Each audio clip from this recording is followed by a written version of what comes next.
Catherine, on l'avait vu récemment à une soirée avec Nicolas Legendre. Giovanni prêtait... On dit prête ou prêter? Parce que j'entends dire deux choses. Les deux sont possibles. Les deux sont possibles, bon, on dit ce qu'on veut.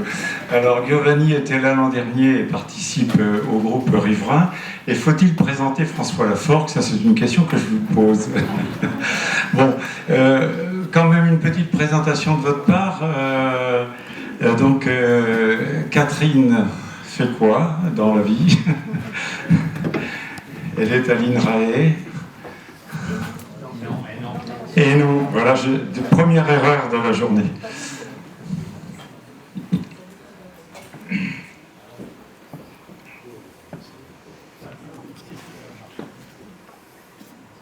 Non. Il y a un petit délai d'attente. Bon, attends. Il y a un truc qui est très simple. Oui, merci. Catherine Darro, je suis ingénieure agronome depuis 1992. Sociologue depuis 2008 officiellement, et je suis prof de sociologie auprès des élèves ingénieurs agronomes à l'école d'agronomie de Rennes. Je conduis mes recherches au CNRS et pas à l'INRAE sur les transitions en agriculture, les changements de modèle. Ça sera ça aujourd'hui le sujet, je pense. Voilà, Giovanni. Donc bonjour à toutes et à tous. Donc moi je suis Giovanni Prête, on va dire ça comme ça aujourd'hui. Je suis aussi sociologue, pas ingénieur agronome, je suis que sociologue. Je travaille à l'université Sorbonne Paris-Nord et à ce moment je suis à l'INRAE. Et j'ai beaucoup travaillé ces 10 dernières années sur les victimes des pesticides, les victimes professionnelles, les victimes des riverains. Et puis je vous présenterai le travail que je fais en cours en ce moment avec un collègue qui s'appelle Jean-Marc Josel. Voilà.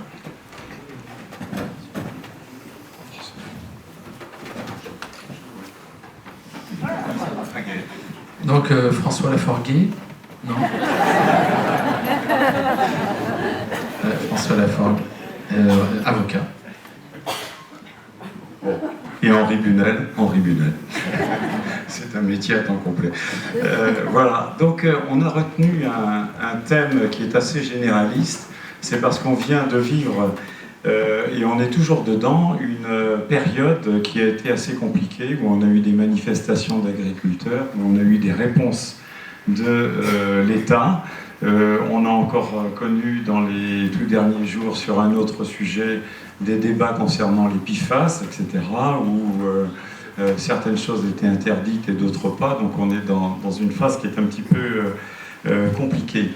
Donc la réflexion qu'on se faisait, et je vais interroger donc Catherine Darro en premier, c'est que après une période qui a été celle du verdissement des politiques agricoles, pendant une période qui date d'après les années 2010, on dira, on se demande si on n'est pas en train d'assister à une contre-offensive forte de l'agro-industrie.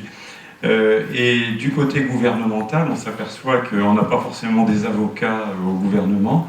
On s'aperçoit qu'on a des gens qui accordent maintenant la priorité à un terme tout à fait important, qui est la souveraineté alimentaire.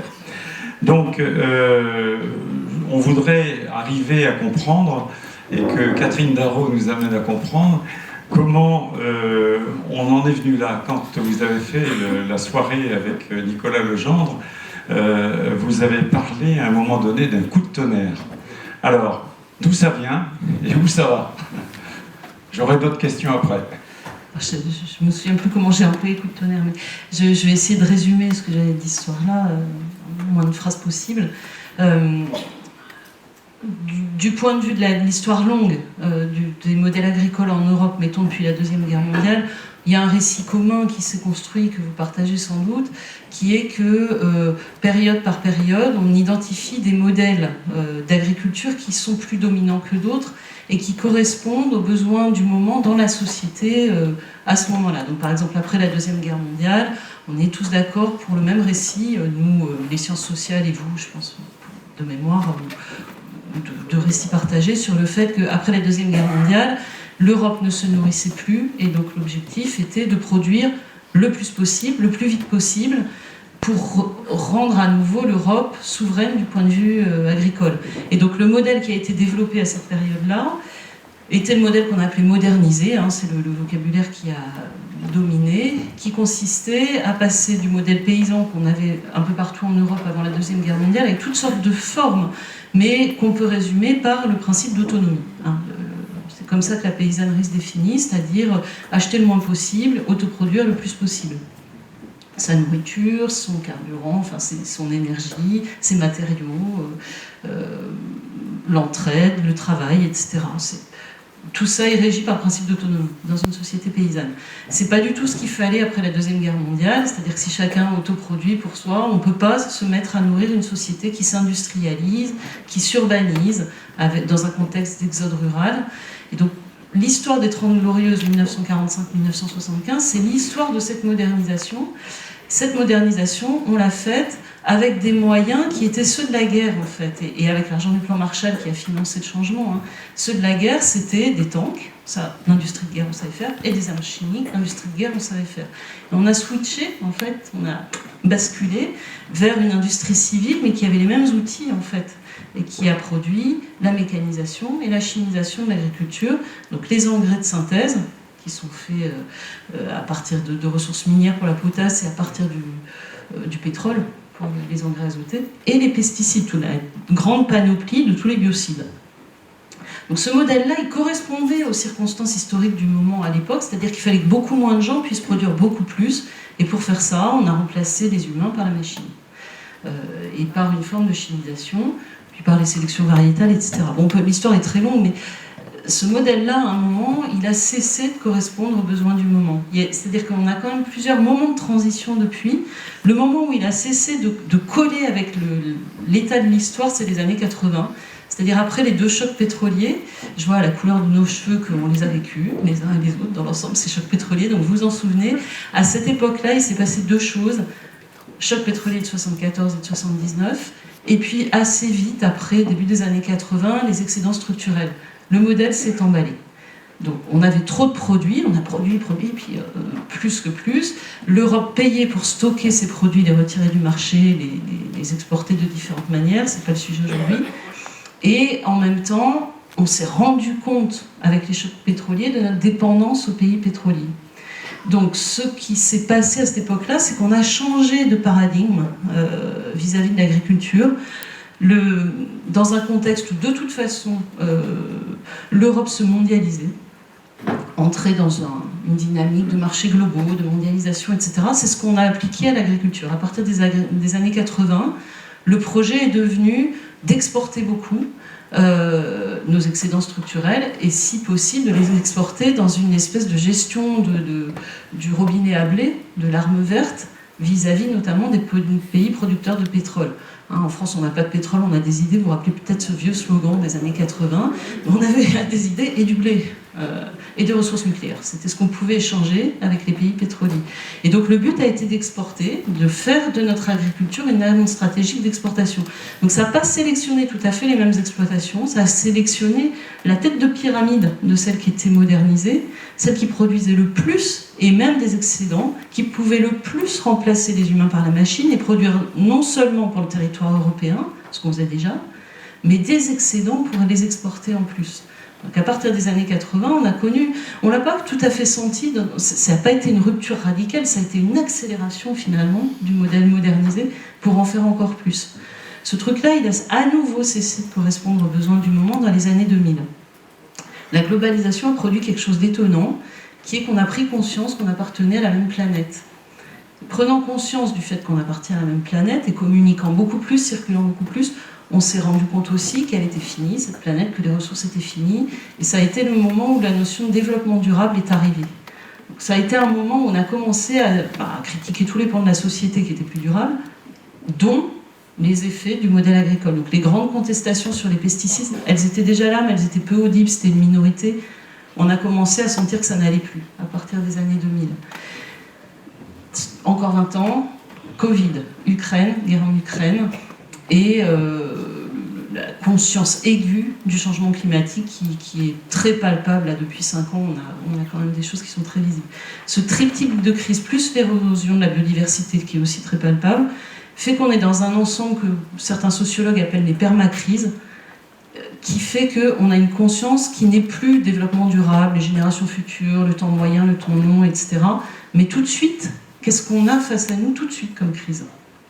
Ça fait surgir une nouvelle question qui était la question de la résilience alimentaire ou de la sécurité alimentaire, qui n'est pas dans 2 ou 3 générations, qui est maintenant. C'est ça le coup de tonnerre, cet ensemble de crises qui nous a amenés à se poser la question de l'immédiateté des limites de notre modèle. Donc ça a fait surgir l'idée que peut-être c'est les solutions locales qui sont les plus efficaces, c'est une des solutions. Reprendre la main sur le modèle alimentaire, reprendre la main sur nos territoires, sur notre agriculture. Et tout changement, toute cette montée en puissance de ce modèle-là a déclenché une réaction violente de ceux qui perdraient à ce changement de modèle, ce qu'on appelle un verrouillage, qui est une réaction très puissante du modèle agro-industriel et d'un gouvernement qui est favorable à ce modèle-là en ce moment. Donc il bloque en ce moment cette proposition de solution par une agriculture locale, durable, des marchés en circuit court, etc., qui serait l'alternative, et l'agriculture bio. Mais les solutions qu'on peut envisager actuellement au stade où on en est, ce serait quoi en très résumé? Bon, les solutions qui consisteraient, je peux dire ce que ce n'est pas, c'est-à-dire là, j'y repensé ce matin, bref, ce que ça ne peut pas être, je pense, hein, c'est mon opinion personnelle, ça serait l'idée qu'on pourrait remplacer les pesticides par quelque chose qui serait aussi efficace, mais qui n'aurait pas les défauts des pesticides sur l'environnement, sur la santé, etc., et qui permettrait de ne rien changer d'autre au modèle industriel. Je pense que c'est pas possible pour 2 raisons.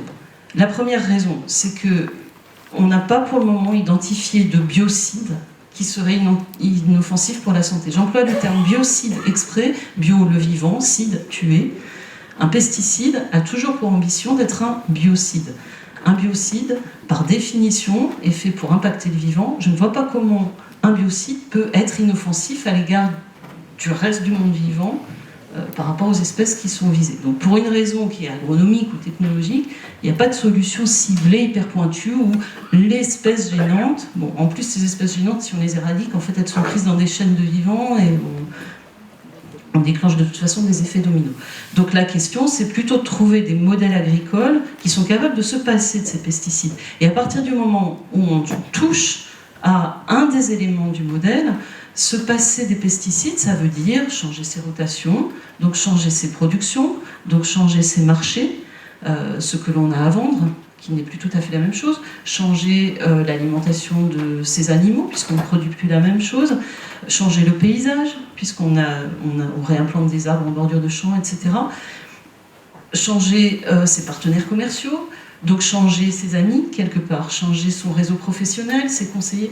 C'est quelque chose qu'on sait en sociologie rurale depuis les années 60, les travaux d'Henri Mendras, qui peut-être vous parlent, où il avait déjà étudié les changements techniques de la modernisation avec la même grille de lecture. Quand on commence à toucher à une technique qui est pivot comme ça, à l'époque c'était les changements de semences, hein, les semences hybrides, etc. Mais là les pesticides c'est aussi une technique pivot. On sait qu'on embarque tout le système avec soi, le système productif, le système commercial, le système social et même le système politique. C'est pour ça que les résistances auxquelles on s'affronte sont des résistances très violentes et très organisées. Parce qu'en fait on ne touche pas à une bricole, on sait qu'on met en question un modèle entier. Donc, je finis parce que je trouve que j'ai beaucoup trop parlé. Je vous donne mon message peut-être pour réfléchir ensemble, comme ça j'aurai plié mon idée. Puisqu'il s'agit de toucher à un modèle entier, il me semble que ça ne peut pas reposer, cet embarquement des solutions ne peut pas reposer sur l'idée de se mobiliser chacun avec le petit geste qui changerait, ou chacun dans sa ferme, ou chacun éventuellement entre riverains, dans son environnement direct. Un changement de modèle, c'est un changement de groupe, un changement de réseau. Ça veut dire s'allier entre agriculteurs, évidemment, entre victimes, évidemment, mais entre citoyens au sens large, avec des gens qui ont différentes casquettes, différentes fonctions, etc., qui représentent en fait tous les maillons de ce qu'il s'agit de changer. Donc il faut faire alliance, des trans-alliances, c'est-à-dire passeurs de frontières. Hein, s'associer avec... réfléchissez à tout ce que ça embarque de changer les pesticides, ce que j'ai essayé de citer en disant tout ce que ça... Il faut des représentants de tout ça et être alliés, travailler ensemble. Donc on va se donner un petit peu de temps pour échanger, pour réfléchir à ça. En attendant, je vais donner la parole successivement à François Laforgue et puis à Lyon.